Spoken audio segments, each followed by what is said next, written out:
আজকে আপনাদের সাথে খুব মজার দুটি রান্না শেয়ার করব আমার আপুর হাতের।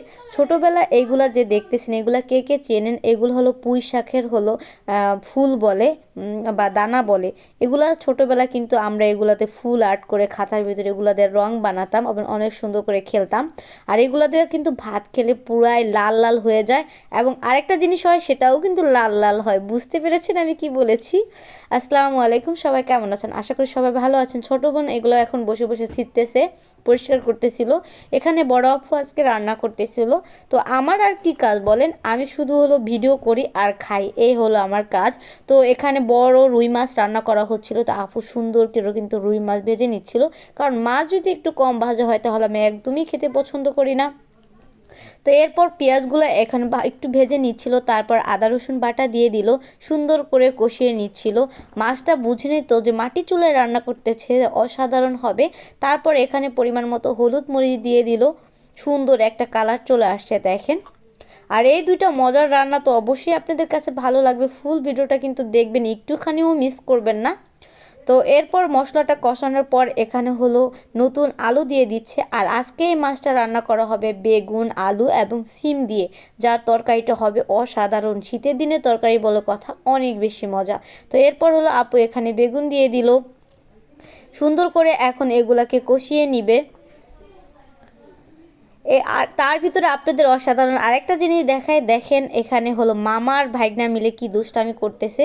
মানে সে হলো ডক্টর সাজছে আর ওর মামা নাকি চোখে নাকি সমস্যা, তাই হলো পরীক্ষা করতেছিল এ আর কি। দুজন সারাদিন এত বেশি দুষ্টামি করে, এত বেশি মারামারি করে, মানে কি বলবো, অনেক বেশি ওদের এগুলা দেখলে ভালো লাগে। মনে হয় যে আমার ভাইগনার যদি একটা মামা থাকতো তাহলে কিন্তু আরও বেশি ভালো। ও সেম ওর মামার মতোই করে আমার হাজব্যান্ডের সাথে। ওদের এই মুহূর্তগুলো আমার কাছে অনেক বেশি ভালো লাগে। এরপর কিন্তু আপু এখানে সিমও দিয়ে দিয়েছিল। এরপর ভাজা মাছগুলো আমি দিয়ে দিচ্ছিলাম। দেখেন ভাজা মাছগুলো দেওয়ার পর তরকারিটা কি অসাধারণ একটা কালার চলে আসছে এবং কতটা মজা হবে। শীতকালীন এরকম তরকারি যদি আপনারা খেতে চান তাহলে কিন্তু বাসায় অবশ্যই এভাবে রান্না করে ফেলবেন রুই মাছ। তো এরপর এখানে আমি হলো টমেটো দিয়ে দিচ্ছিলাম।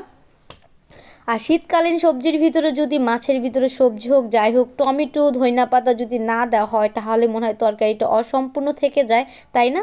এরপরে মাছটা সুন্দর করে একটুখানি বলক আসিয়ে নিব। তারপরে এখানে দিয়ে দিব হলো ভাজা জিরার ফাঁকি আর হলো ধইনা পাতা। মাছ রান্নার শেষে অবশ্যই ভাজা জিরার ফাঁকি দিলে মাছটা খেতে আরও বেশি মজা হয়।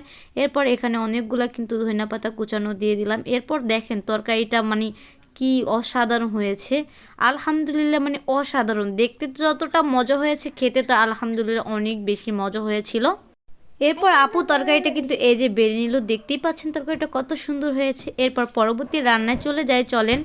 আর এরপর রান্না করে দেখাবো হলো আপনাদের হলো এই যে পুঁই শাকের গোটা যে বলে, এটা কে কে খেয়েছেন অবশ্যই কিন্তু কমেন্ট করে জানাবেন, একটুও ভুলবেন না জানাতে।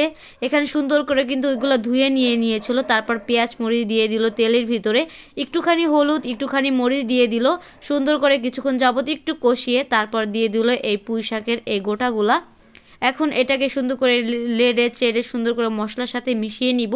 এটা খেতে এত বেশি মজা, খাওয়ার সময় একটু পুটুর পুটুর শব্দ হয়, অসাধারণ একটা জিনিস, কি বলবো। আর ভাত তো লাল টক টক হয়ে যায় ভাই, মনে হয় যে লাল শাক দা ভাত রান্না করা হয়েছে এরকম।